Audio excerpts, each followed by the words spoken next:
Good morning. I hope we are all doing great today. Today we have a very exciting workshop that we want to share with you. Welcome to Wake Up Sisters 2.0, more diverse than ever. These are our panelists for today. Hey everyone, good morning. My name is Leanne. I've been in Dell for 13 years. I'm currently a DellTechnologies.com digital experience project manager.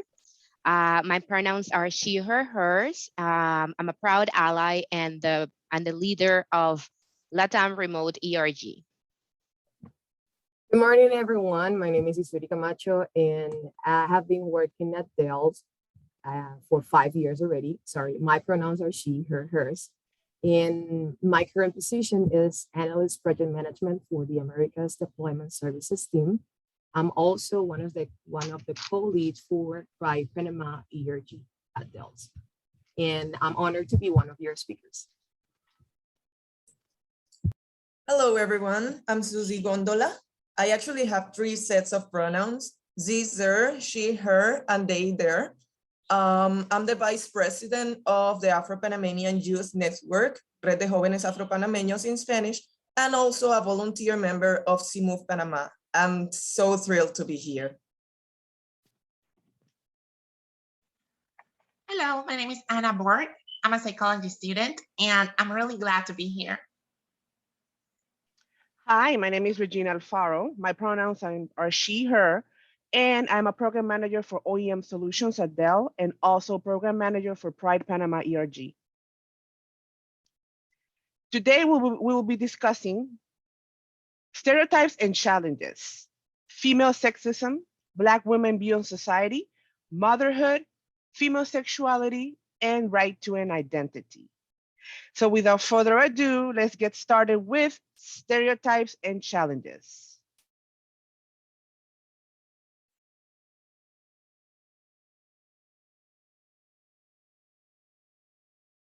We can not hear you, Leon.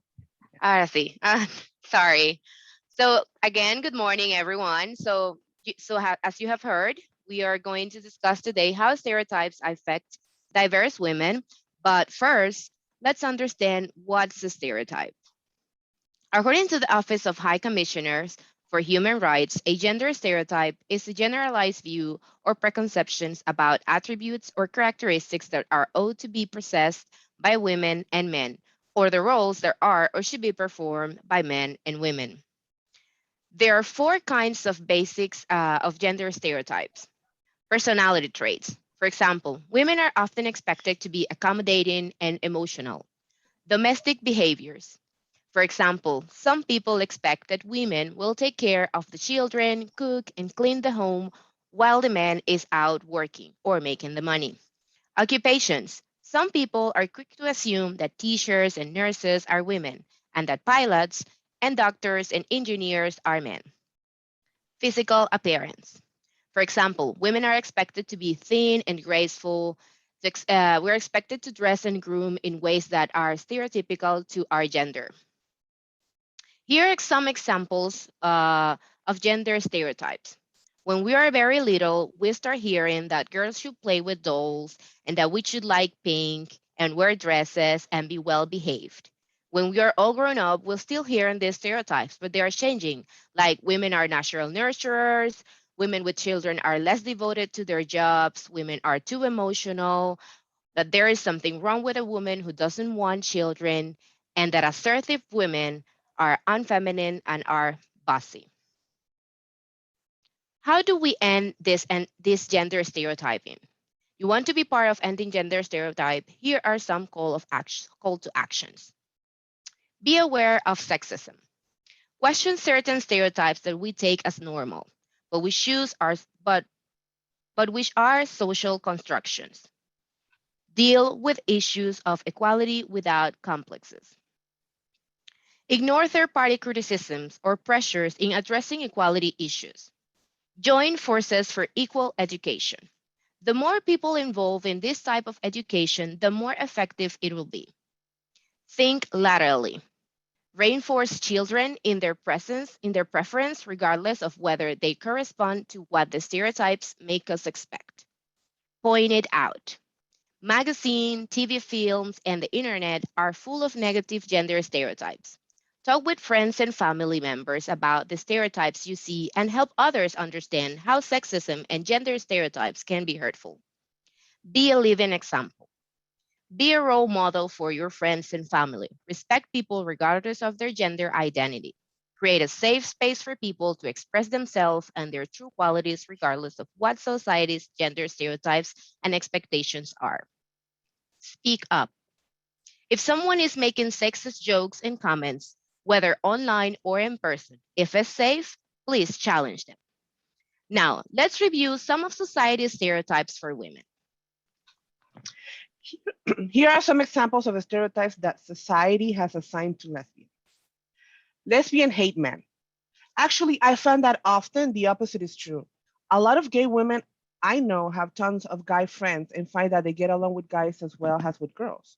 I personally like admiring women, and my straight lady friends aren't so interested in doing that. There is always a man and a woman. Being gay is easier, being gay is easier than being straight because you're dating someone who is the same gender as you. I wish this was true, but it isn't, because we can also experience communication problems in a relationship the same way as between a hetero couple. There is always a man and a woman in lesbian relationship. No, we don't just go around trying to fill a gender deficiency.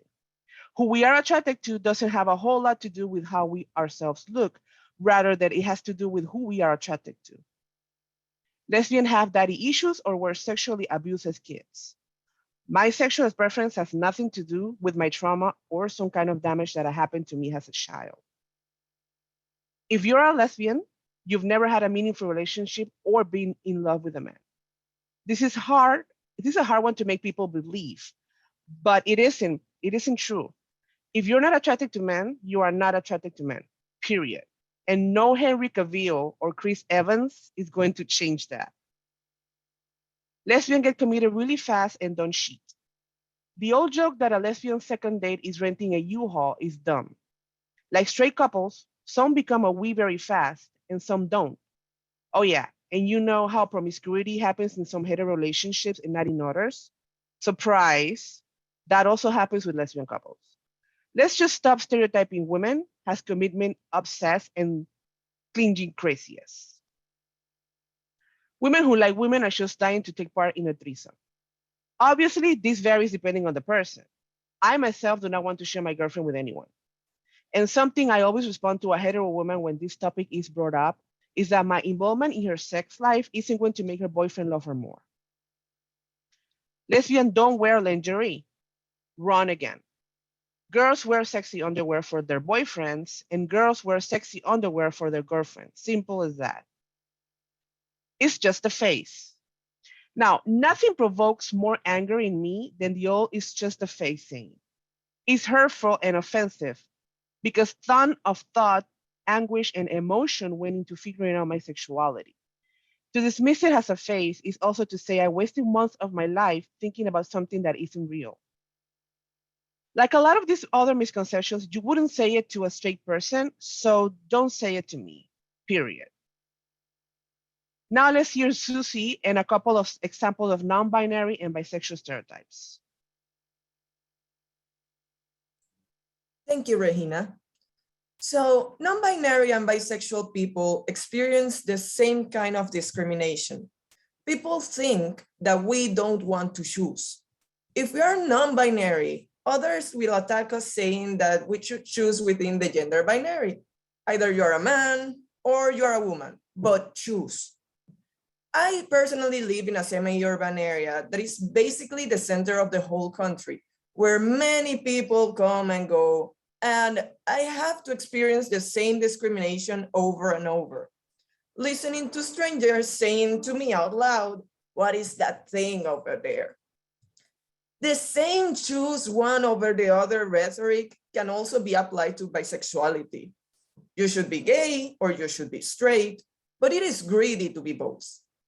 Because of this, people within and outside the LGBTQI plus community think we are promiscuous, unfaithful, and most probably readily available for a threesome. This hypersexualization of bisexuals is heightened if you're a racialized person. There's still this idea that racialized people, because they were deemed primitive in the past, are prone to be more sexual because they respond faster to their animalistic instincts. But this is a topic that I will discuss further on, so please stay tuned. And now I will pass the conversation to my colleague Anna, as she will discuss how the trans community is affected by challenges and stereotypes characteristics to only them. Thank you, Susie. I really appreciate it. Frequent and very harmful stereotypes trans women face, including being perceived as confused cisgender homosexual males, being predatory towards cisgender women, being mentally ill, and only doing sex work as a way to survive. Most of these stereotypes comes from either the mainstream media or religious propaganda, which, according to Gardner et al. And a 1984 research, really shapes our world's view perception to some extent. The main stereotype that may be currently true is that trans women mainly work in the sex service industry. And while easy to point out, it's not that easy to explain either comprehend.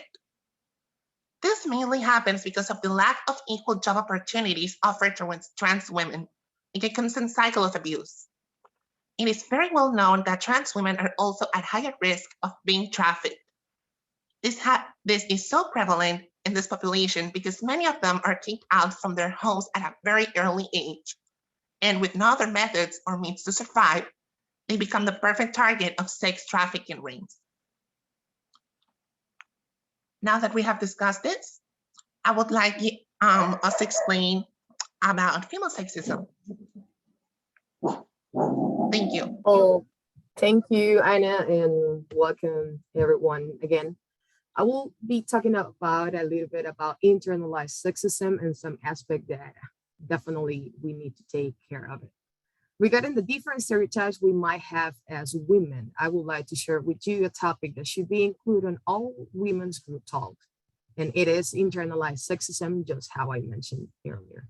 Let's look back to what sexism first.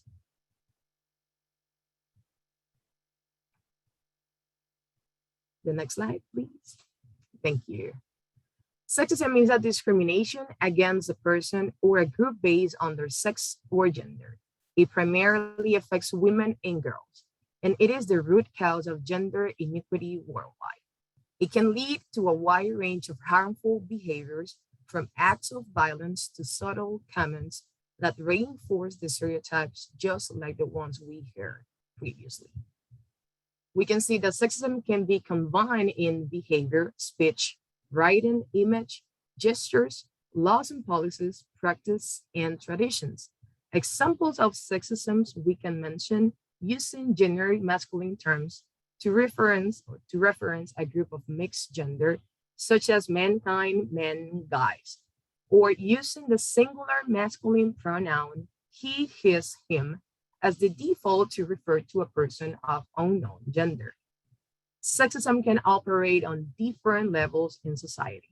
It can be institutional, interpersonal, and the third level can apply to anyone with feminine traits and anyone who expresses their gender in a way that it is associated with femininity. And in two words, internalized sexism.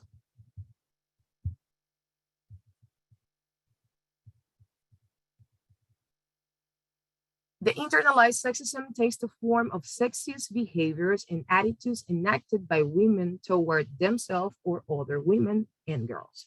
It has potential to lead to body issues, lack of confidence, competition, and sense of powerlessness. Also, it is a major setback in resolving issues of sexism as a whole. Additionally, a study has found connections between sexual objectification as a result of internalized sexism, body shame, and disordered eating. We can see that internalized sexism might cause feeling of shame and incompetence as well. Talking about this, take us to contemplate if we might practice something called internalized misogyny in our lives. Women who experience internalized misogyny might express it through minimizing the value of women, mistrusting women, and believing gender bias in favor of men.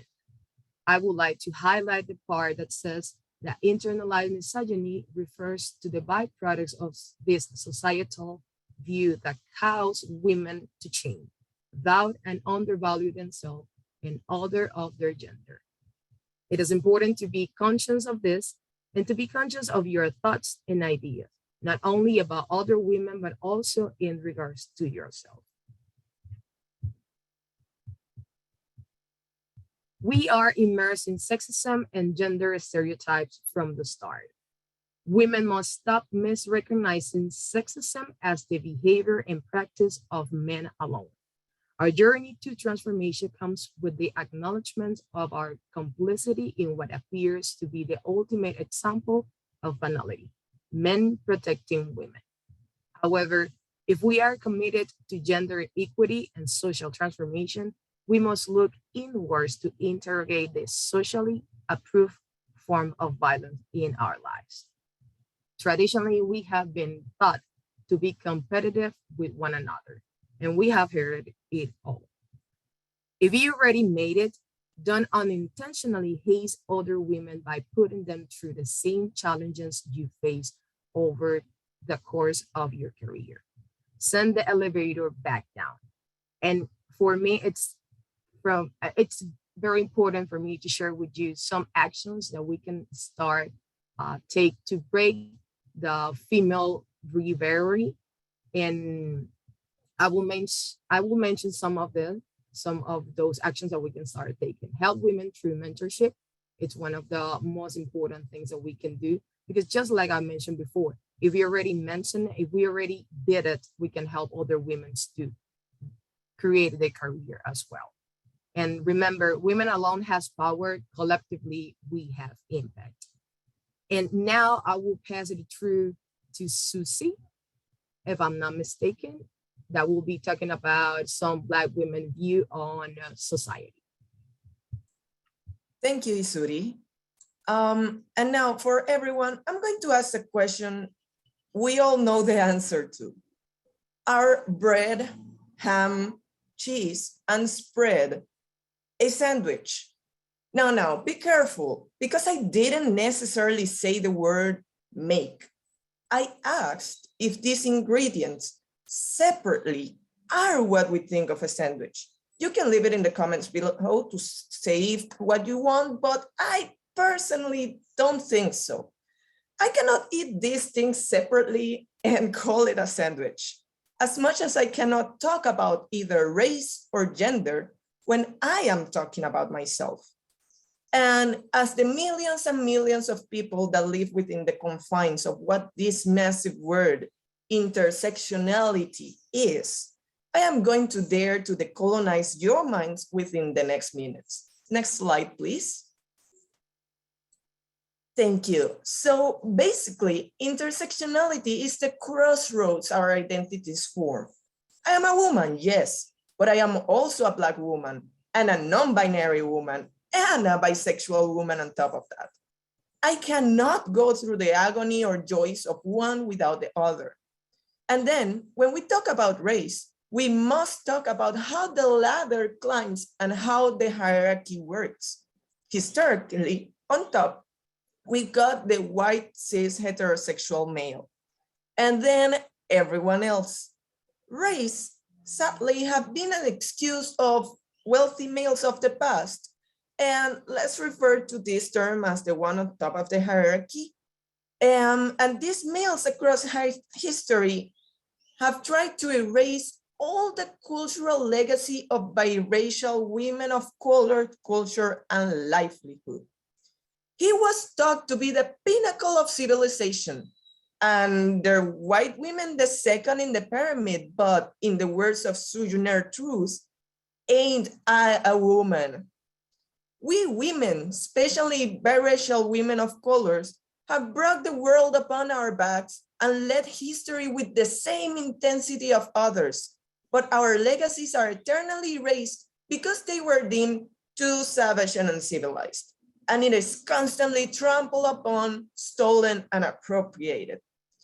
We still see them stealing art in the form of fabrics, hairstyles, jewelry, and dances that was mainly done by racialized women. We still see how the legacies of a previous century's eugenics still play a role in the society. When we talk about how Black women don't feel pain, which I'm going to take this very moment for us to remember the atrocities of Marion Sims, father of gynecology, who performed surgeries and procedures on Black enslaved women without anesthesia. And also that in words of the machismo that is prevalent in Latin America, ella está hecha para romperla, or she's meant to be broken, usually sexually speaking. I keep thinking back on the words of Kyla Schuller in her book, The Biopolitics of Feeling, when she explained that the higher the development of the race, the stronger the contrast between man and woman. And also she quotes William Thomas when he said, the less civilized the race, the less are the physical differences of the sexes.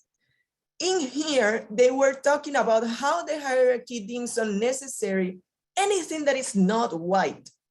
Racialized communities were seen not only as savage and primitive, but that the differences within genders had a blurry division.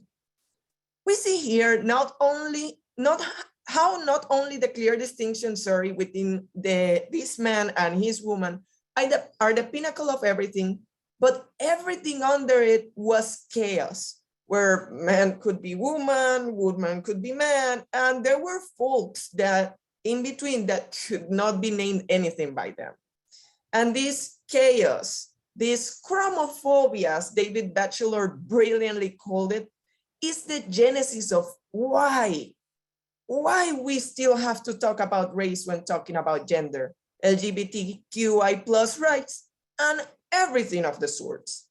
Every single thing roots back to the inherent racism within the Caucasian colonialists and their women that were deemed second in the hierarchy and were still considered a lesser being by them, have made this anger toward the him her own and had it lashed upon everything below her.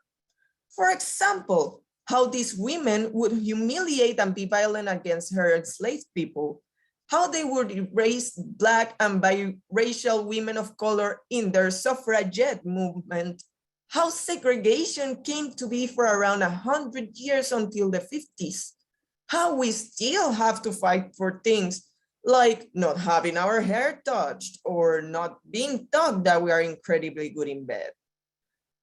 This is a good moment to really think.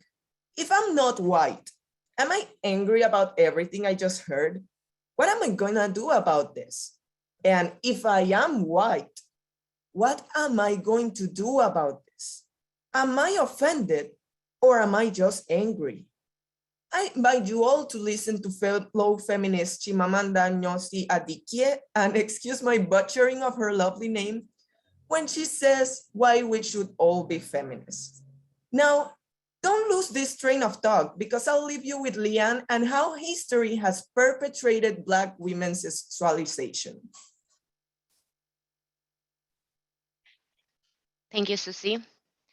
Yes, I will talk about the historical roots of Black women's sexualization. Like many issues involving race, the view of Black women and girls as hypersexual has its roots in racism. Understanding how our culture came to believe that Black women and girls were more sexually advanced can help us to eradicate this harmful way of thinking and protect all women and girls from sexual violence. European travelers to Africa were both fascinated and appalled by the dress and practices of the Africans that they encountered there. The minimal amounts of clothing worn by Africans, appropriate for hot climate. The fact that some tribes practiced polygamy and the seemingly suggestive tribal dances led these Europeans to believe that Africans were sexually lewd. During the era of slavery, the idea of Black women had insatiable appetites for sex was used to justify the rape of slave women by their owners. Of course, for owners, this practice had the added effect of producing additional slave people. Let's remember, under the laws of that time, any child born to an enslaved person will also be enslaved. The stereotyping of Black women bodies fit nicely with the self-proclaimed white male right to sexual freedom back then. They could have unrestrained sex with Black women, claiming no responsibility for the consequences of this practice, while protecting the purity and chastity of white women, with home sex only occurring within the boundaries of marriage. Across the globe, history is replete with examples of Black people being viewed and treated as less than fully human. Black people were commonly subject to dehumanizing and objectification treatment by white people. One example of this is the historical case of Saartjie Baartman, who was a South African slave unwillingly sent to London in the early 1800s to be exhibited as part of a freak show, displayed in a cage and wearing next to nothing. Saartjie was paraded around circuses, museums, and bars where onlookers paid to poke, prod, and gouge at her large buttocks and genitalia. In the eyes of white Europeans, Saartjie, who came to be known as the Hottentot Venus, was not considered fully human, justifying her subjugation and objectification. Add this portrayal of Black women and girls as sexual promiscuous Jezebels. Continues throughout the 20th century and is prominent to this day.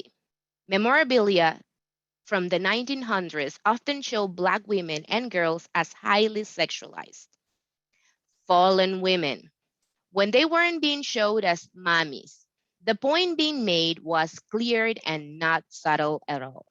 In society, Black women and girls were viewed as promiscuous and sexually deviant even from a young age. Now, with a history like this, is it any wonder that our culture currently views Black girls in this way? I don't think so. Now, let's view how being a Black woman present challenges in the workplace. Thank you, Leanne.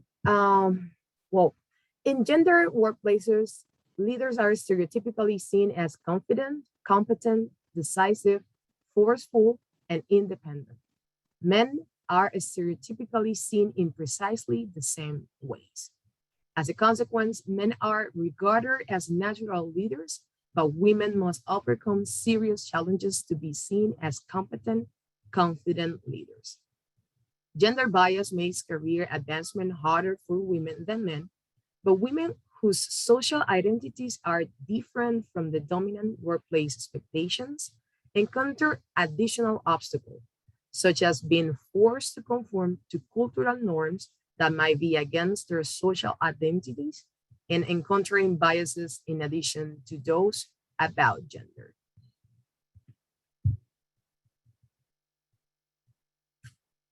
Black women are often under pressure to change how they dress, wear their hair, speak, and also to become more sociable and less ethnic. A woman's sense of authenticity is essential to her emotional well-being, productivity, and personal satisfaction. Yet, because Black women are under pressure to conform to different workplaces norms, even highly successful Black women report they find it difficult to be themselves at work.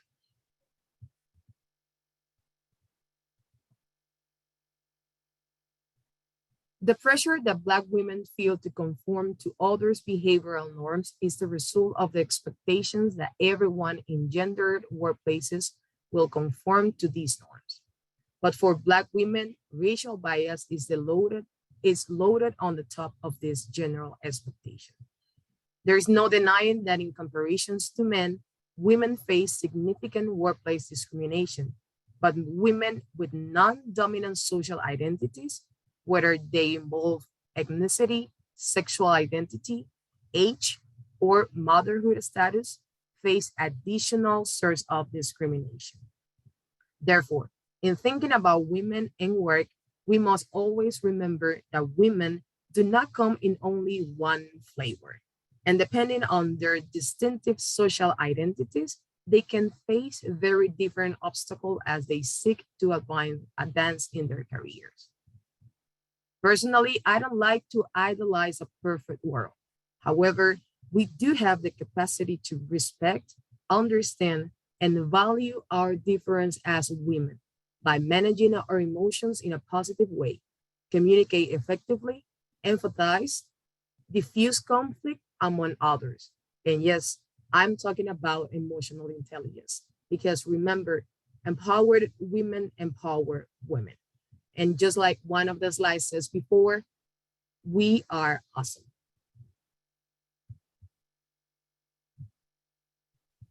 And now I will pass it through back to Leon that will be talking about some interesting topics. Thank you, Suri. Yes, now we are going to enter into the terrain of motherhood and their unrealistic expectations. Motherhood, as I have experienced as well, it is usually a very happy occasion when a baby is born. We are very happy and thrilled with the baby and the new role. But with the baby comes many expectations from of the parents and especially the mother. Aside from the obvious basic care such as feeding, changing diapers, and bathing, there are many other expectations. For example, a mother should be strong and protective. She should be able to predict all the baby's needs and provide them in an instant. She should know what kind of activities are appropriate in any stage of development. We should be able to always soothe our babies, and the list goes on and on and on. And on top of that, a mother is expected to feel happy and fulfilled at all times, thanks to the mere fact that we are moms. The expectation that a mother should always feel joy and fulfillment is part of the myth of motherhood. The nation that a woman achieved her uttermost fulfillment by being a mother and as such should always be happy and strong places an unrealistic expectations on mothers to be fully functional and happy, to be supermom, if you like, despite exhaustion, lack of support, or isolation, let alone depressed mood. In fact, many people cannot understand how a mother could be depressed. After all, she has achieved her ultimate calling in life, right? Because of society's expectations of mothers, we often feel guilty for not being perfect. Many mothers also express worry about harming their children in some way by not being perfectly cheery and enthusiastic at all times, by not singing and smiling enough, or simply by not wanting to be with the baby every minute of every single day and night. The fear that if anything goes wrong with our child, we are going to be blamed and held responsible for it. Child free by choice. Some women might even not want to be moms. I don't want to be a mom. And that is hearing a woman say, I don't want to be a mom, I don't want kids. It's the kind of statements that often prompts total disbelief. It is known to end conversations, leaving behind confused, blank faces and dropped jaws. The response is always the same. You will change your mind eventually. And this happens even for women like me who already had children. But can you blame us? Rather than it being about cost, ruining your body, or the fact that having kids can be a rough gig, women are turned off by the ridiculous standards around motherhood.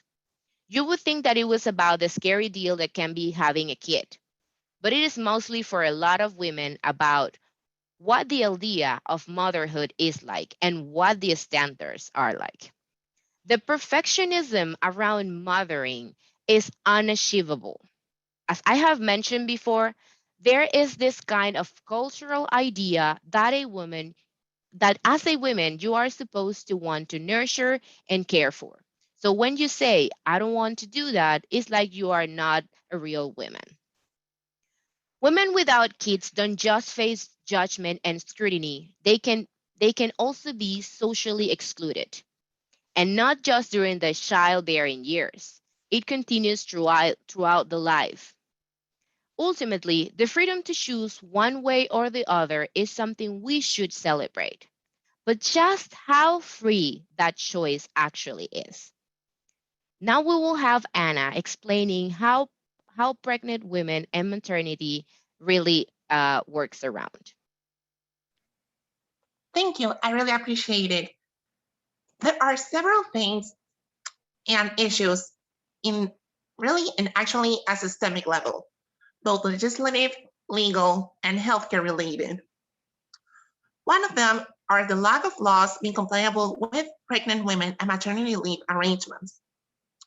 According to the United States Department of Labor, women make up nearly 50% of the workplace, and 85% of working women will become mothers during their careers. That being said, there are poor laws in both the West and the Eastern world regarding this issue. Being either discriminated against for being pregnant, for example, being perceived as not capable enough, not providing enough time for maternity leave, or both.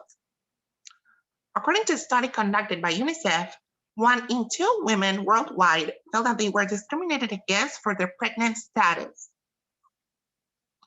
In the other graphic, we can see if pregnant women are allowed to do the same career path in the world while pregnant, specifically in job positions of high responsibilities, those being directors, vice presidents, CEOs, etc. The countries shown in red are the ones that have laws that allow women to be in important positions, while the red-colored countries don't allow women to be in higher level positions while pregnant or not.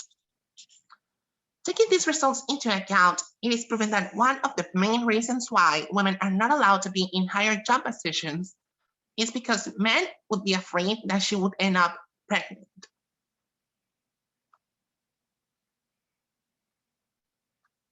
Thank you. Women's reproductive rights. Women's reproductive rights may include some or all of the following: the abortion rights movement, birth control, freedom from coerced sterilization and contraception, the right to access good quality reproductive health care, and the right to education and access in order to make free and informed reproductive decisions. In Latin America, most women face incredible hardships related to reproductive care in most countries, manifested in criminalization of abortions, regardless of the origin, extreme birth control regulation, poor and outdated medical knowledge and tools. In Panama, in order for women to get any permanent or semi-permanent sterilization, women must have at least 2 kids and more, being above the age of 23, and up until recently, but still in force, having permission from the male husband or partner. All of this indicating a very poor access to bodily autonomy.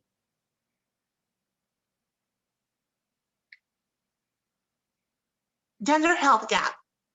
As per Women's Health Matter, women are not taken into account in many studies and research, which means that treatments, services, and programs based on that research may not be as effective or relevant as they could be.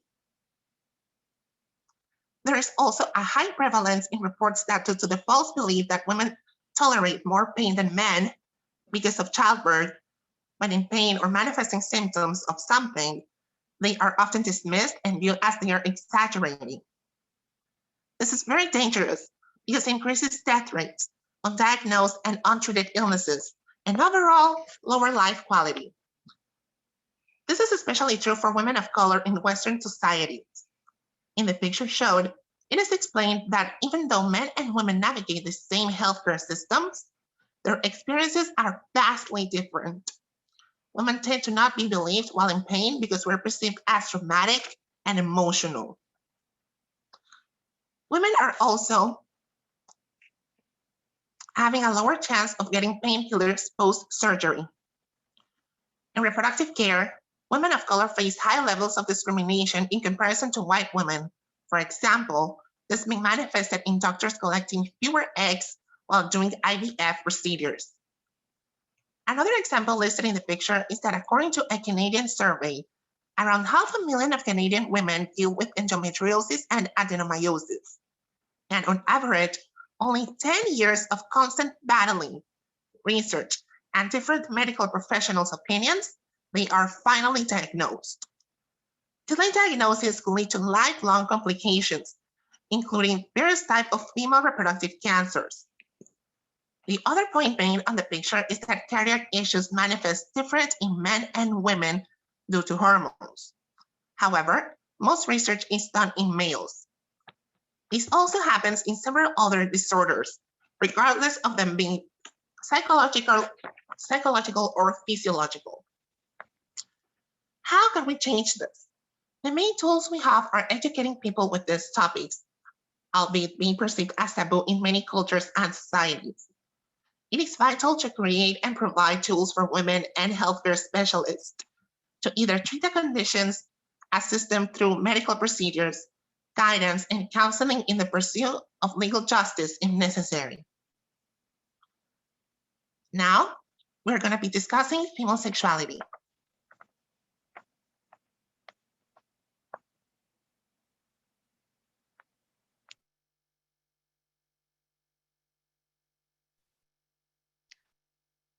Regina, are you there? You are on mute if you are speaking. Yes. Definition and analysis. Human female sexuality encompasses a broad range of behaviors and processes. Sexuality is a central aspect of being human throughout life and includes sex, gender identities, and roles, sexual orientation, erotism, pleasure, intimacy, and reproduction. Sexuality is experienced and expressed in thoughts, fantasies, desires, beliefs, attitudes, values, behaviors, practices, roles, and relationships. Today, I want to discuss how society's view on women may affect their sexuality. The predatory fear. The predatory fear is something that has been drilled on our minds since we were little girls. We are taught that as women, we always have to be the nurture and caring for others type. Because of the constant challenges we face, we are continuously trying to be the perfect employee, the perfect mother, the perfect spouse, and we have this voice in our heads that is always critical of ourselves. And we really need to feel sexy in order to have sex, and a lot of desire and passion is around us feeling sexy.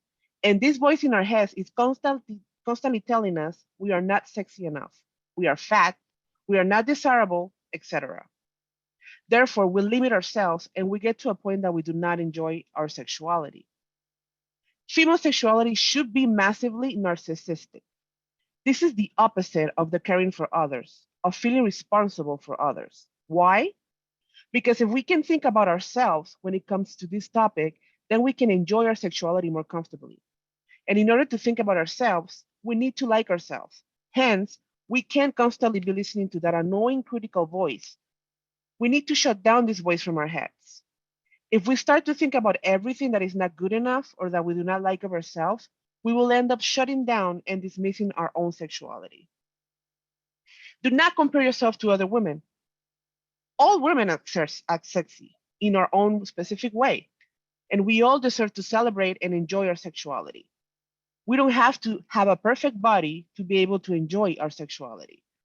And our partners likely think we look perfect just the way we are.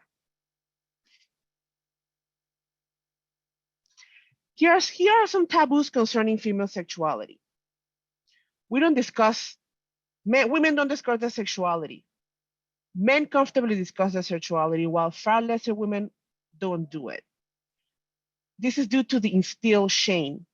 Because of this, a general and false belief is formed that girls are and should be the desired and not the desiring, and that we are only up for male consumption, lacking any traces of sexual desires for ourselves.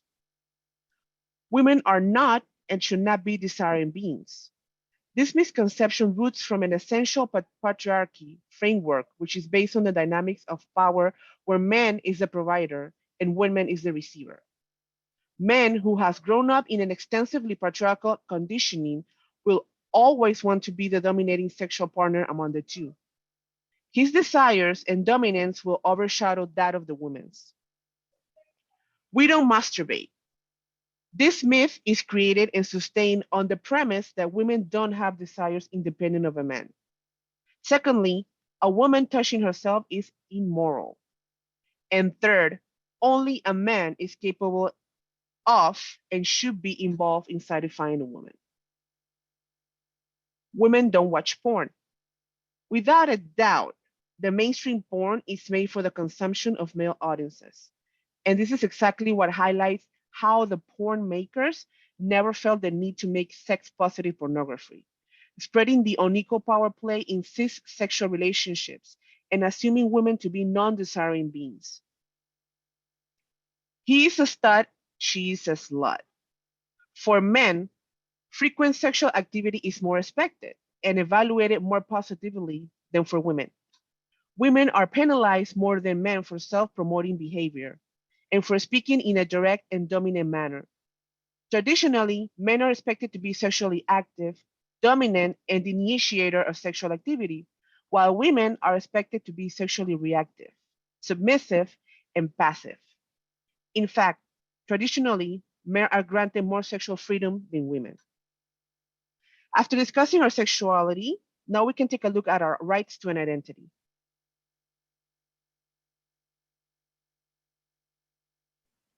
Thank you. I really appreciate it. In many countries, states, and world regions, transgender people identities are not recognized by many governments, creating a huge gap and delay in human rights recognitions and acts.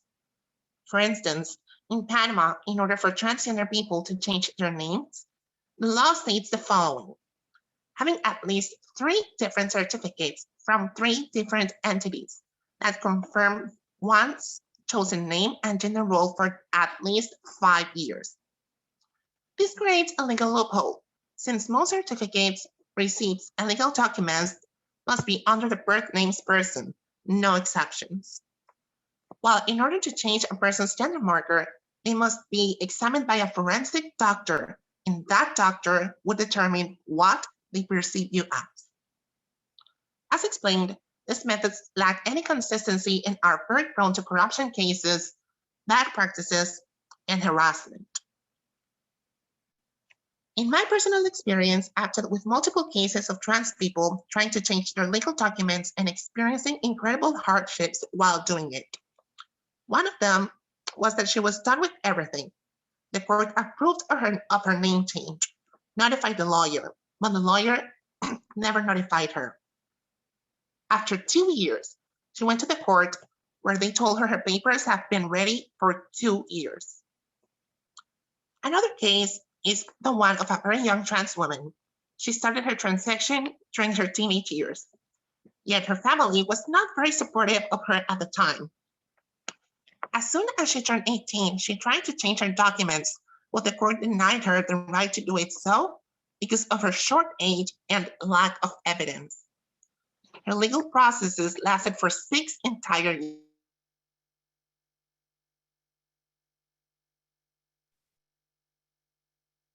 I believe the internet is having she's having some internet difficulties as as she just froze up.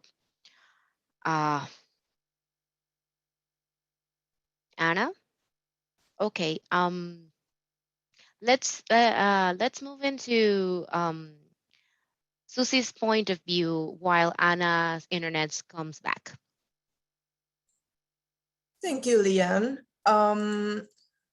Non-binarism is really complex to study within a society, especially in Latin America, where machismo is prevalent. In Panama, for example, our IDs have a marker of sex, not gender. And for non-binary people, especially if they don't look androgynous enough, it is usually their everyday struggle to deal with others having the need to assume our gender. In Panama, last year, we had established a transit schedule for women and men for the pandemic. Each had a specific day to go out and had only 2 hours to do anything they needed to do.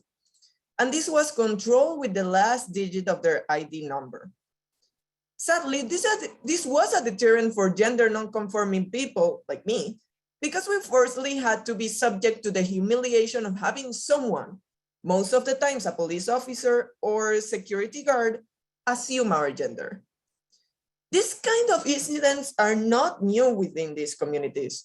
Years ago, while commuting to the town center, and now let's remember that I live in a semi-urban area, I was traveling with my husband, who is an Afro-descendant with long curly hair. And I remember being in cargo shorts, a t-shirt, and I had really short hair. A female officer stopped us, asked for our IDs, and in the middle of that August night, she asked, "Who is the female?" Now, as a non-binary person, I had to grow used to be called terms like that, like the female, and also having to constantly fight the gender stereotypes in which, for example, my husband, who is a cis male, has to constantly clarify to law enforcement agents that indeed he is the male, but there is no female around, but a non-binary person. Even some cisgender passing trans people can be privileged over us non-binary people because they fit within an alleged norm. But non-binary people, not only will they not choose a gender, but they are also forced to live with their old one because legislation for non-binary people is unlikely to come around anytime soon, at least here. Having said this, I have to clarify that I haven't lost hope, but there is still a very long way to go.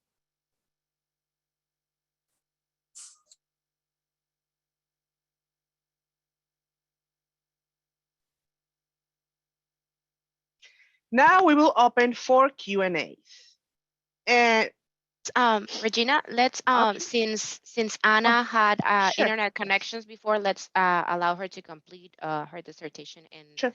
the examples that she was sharing. Go ahead, Anna. Thank you. Thank you very much. And I really want to apologize for the bad connection. I am so sorry. Okay, That is fine. so I also know, I'm almost done. I also know of several trans women who have been scammed by lawyers. The most recent one I was aware of was of another young woman who asked for help of another human rights lawyer. She asked for help the money, did the paperwork incorrectly, which caused the papers to be pushed back by the court. When the woman asked the lawyer about the situation, she was blocked and ghosted by said lawyer.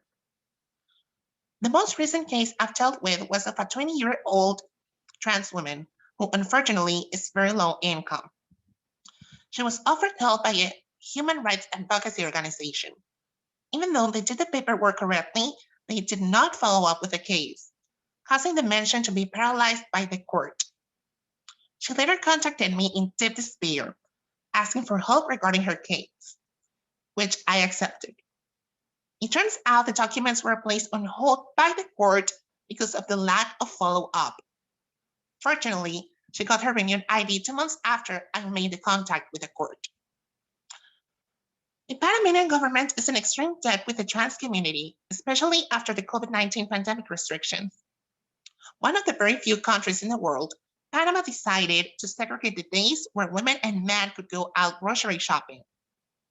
This did not represent a huge challenge to the cisgender passing and legally updated documented trans people, but it really affected the ones who were either on the process of legally changing their names, gender marker, or starting hormones. This led to many trans people to not being able to go grocery shopping on either day, being arrested, sexually assaulted, and mocked by the general population. Thank you. Thank you, Anna. Okay, now we will open for Q&As.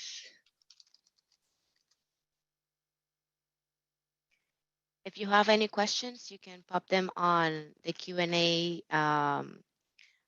section on Out and Equal, and you can just type in your questions in the chat box.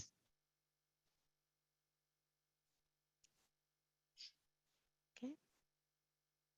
Well, it seems like there are no questions from our public. We are really happy that you have enjoyed the session with us.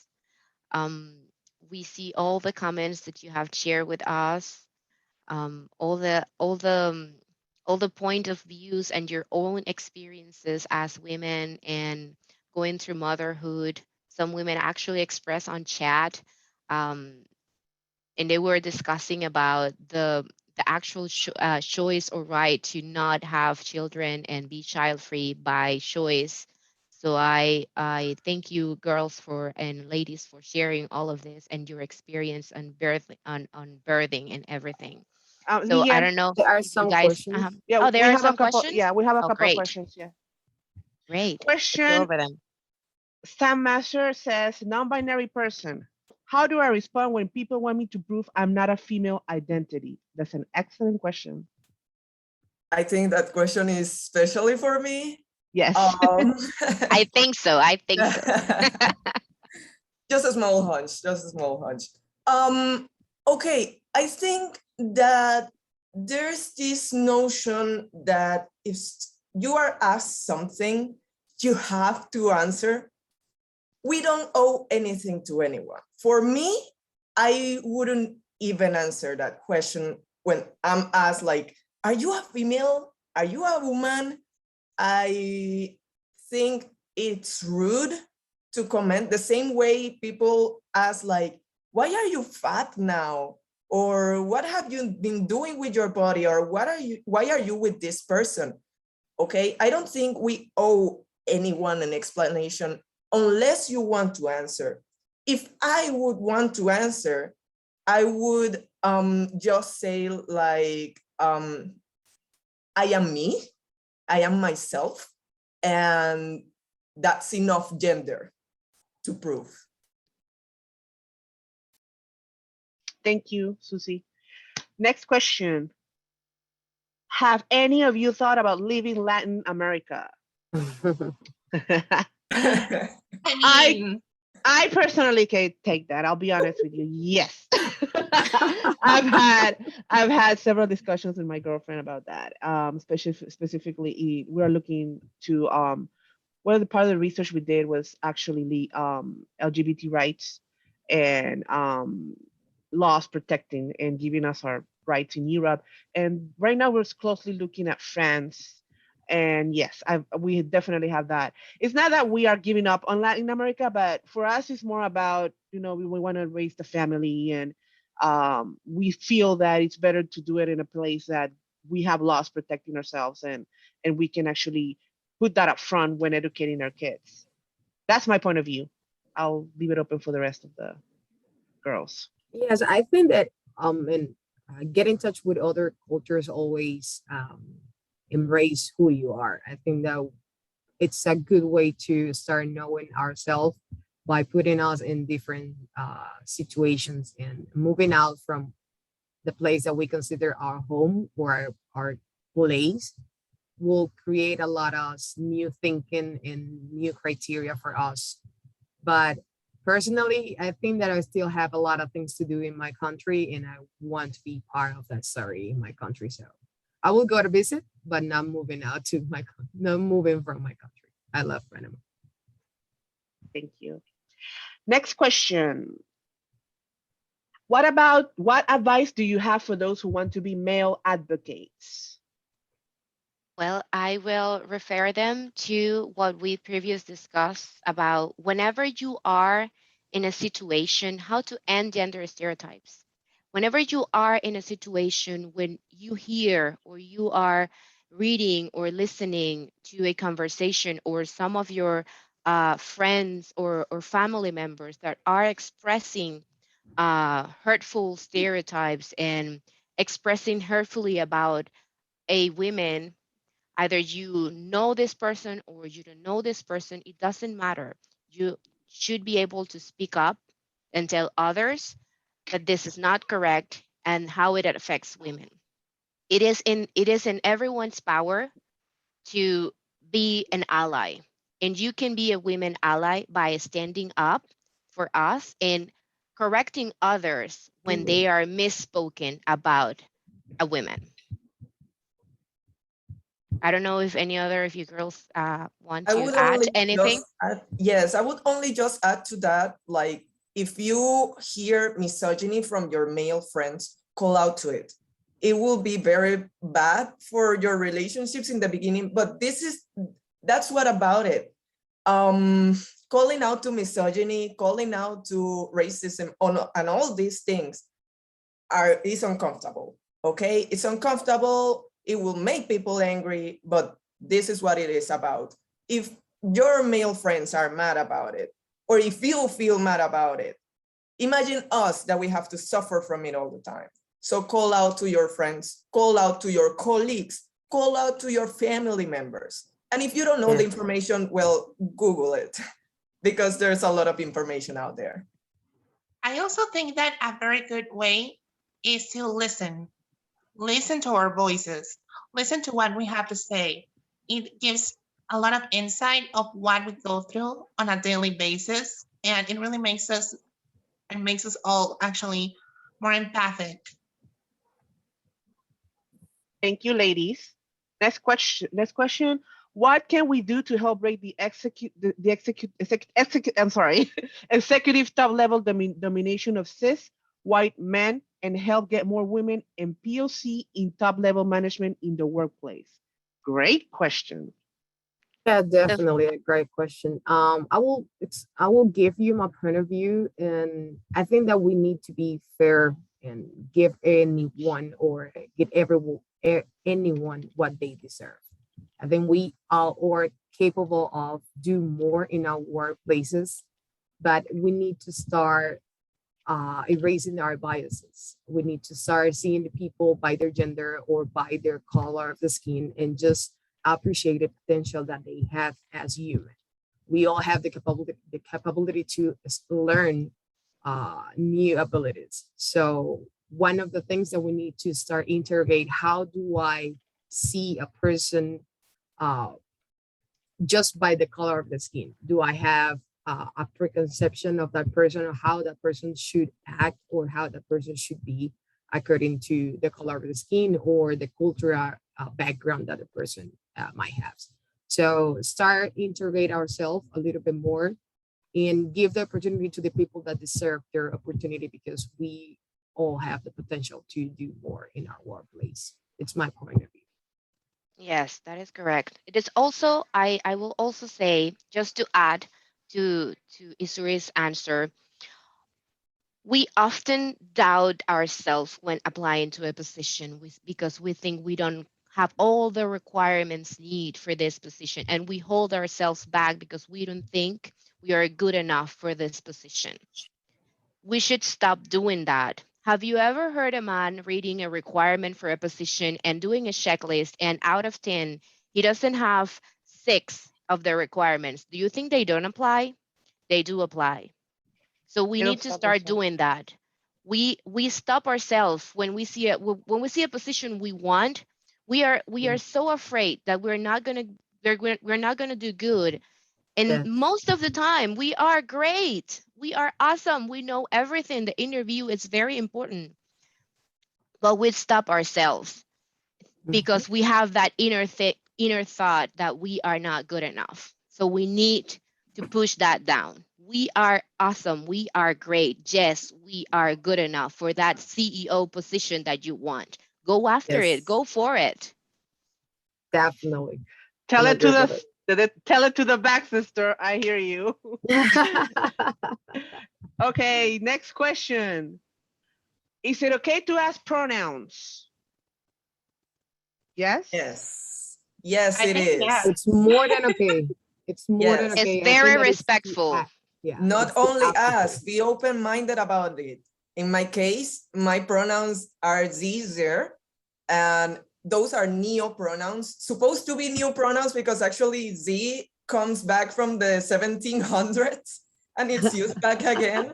So it's not that new, you know, I think it's older than the others, but always be open-minded. A lot of pronouns are coming up now because people are finding their own identities. And remember that pronouns are identities and we are as diverse as nature itself. So yes, always ask and be ready for whatever you listen.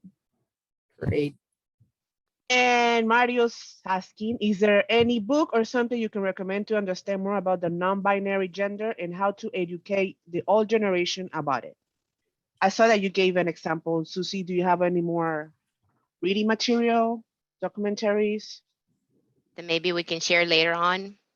Well, right now, I think with a looks, Instagram would be amazing because they have a lot of reports. Actually, I had read some of those books before, and I have read more now that I follow them.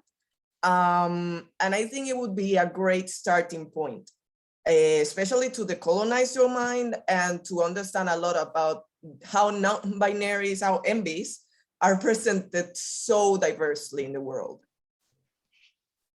Thank you, Susie. Okay. And Okay, we are thank you. out of time. Yes. Thank you, everybody, for joining and participating.